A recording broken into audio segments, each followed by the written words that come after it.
oo la socday Ahmed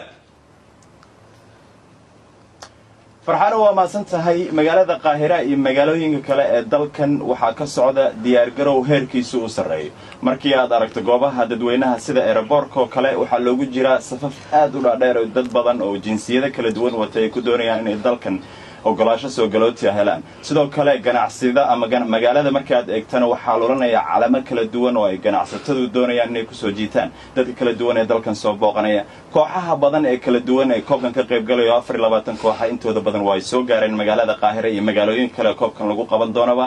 inta kale ee dhiman oo dhowr kooxan waxa la filayaa inay soo dhamaadaan ama ay dalkan soo gaaraan maalinta Arbacada ay soo socota Jimcada ayay dhacaysaa ciyaarta ugu horeysa oo dhexmari doonta dalka Zimbabwe iyo dalka ciyaarta martigelinaya ee Masar hadaba waxa stuudiyaha ila jooga Cabdalla Qalib oo ka howlgala idaacad afka Soomaaliga ku hadashay idaacada Qaahira Cabdalle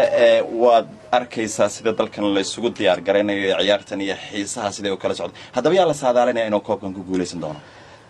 maxamed aad iyo aad baad u mahadsan tahay sida aad sheegtay guud ahaan dalka Masar waxa ka soconaya diyaar garow ballaaran oo loogu jiro soo dhaweynta iyo sidii looga qayb gali lahaa koobka sidoo kalena dhanka amniga oo kala dawladdu ay aad iyo aad ugu hawlan tahay sidii loo sugi lahaa oo waxa jira iyaguna dhaqdhaqaaq ay sameynayaan ciidamada ammaanka ee dalku koobku waxay ay noqonayaa markii shanaad ee ay faraacinadu martigelinayaan intii koobkan la qabanayay koobka qaaradda Afrika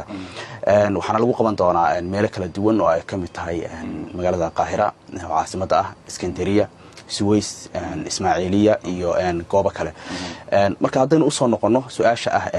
yaa ku guuleysan doona ama yaa laga yaabaa inuu ku guuleysto koobka guud ahaan qaaradda Afrika marka laga hadlayo xagga kubadda waxay leedahay wadamo badan oo kooxo adag ay ka dhisan yihiin ayaa jira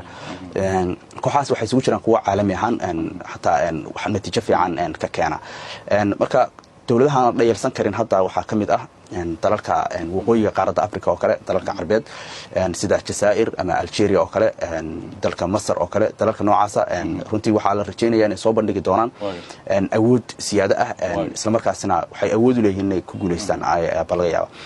dalalka kale koobkan laga yaabo inay ku guuleystaan waxa kamid ah tusaale ahaan dalka Senegal oo kale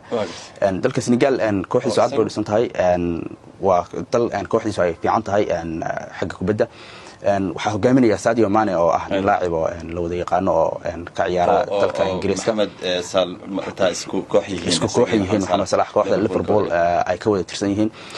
sanadkan ku guuleystay inuu ka mid noqdo saddexda laacib ee ku guuleystay gool dhalinta Ingiriiska sidoo kale u tartamaya laacibka Ingiriiska marka waan runtii aan la dhayalsan karin laacib aad u xirfad sareeya weeye waxaan la rajaynayaa dalkiisa inuu meel fiican gaarsiiyo Cabdalla Qalib aad ay u maasan tahay farxaano sidoo kale waxa xusid mudan in xalay madaxweynaha dalkan Cabdi Fattah Sisi uu booqday garoonka ciyaarta lagu qabanayo maalmaha dhismo ka socotay iyo sidoo kale inuu kooxda xulka qaranka u tagay oo iyaduna ay sidoo kale maanta waxa soo baxay war dhiilale oo in uu dhintay madaxweynihii hore ee dalkan Maxamed Mursi maxkamad ku dhex dhintay madaxweynuhu wuxuu ahaa 67 jir wuxuuna ahaa madaxweynihii ugu horeeyay ee dalkan si dimuqraadiyadda looga doortay laakiin aan weydiiyay Cabdalla Qalib saameynta ay ku yeelan doonto taasi ciyaaraha saameyn ma ku yeelan doontaa Maxamed Mursi dhimashadiisa ciyaaraha umaleyn maayo inay wax saameyn ku yeelanayso marka la fiiriyo ciyaaraha iyo qaabkay saameyn ugu yeelanayso marka ismalihi wax saameyn ku yeelanaysa ciyaaruhuna sidooda ay u socon doonaan waa kaas farxan waanu arki doonaa kulli ciyaartan cidii ku guuleysato iyadoo ay dhamaan doonto bisha July dhamaadkeeda ay ciyaartan dhamaan doonta farxan aad iyo aad baad maasan tahay Maxamed Xaraare oo si toos ah nooga warramay wadankaasi Masar gaar ahaan magaalada Qaahira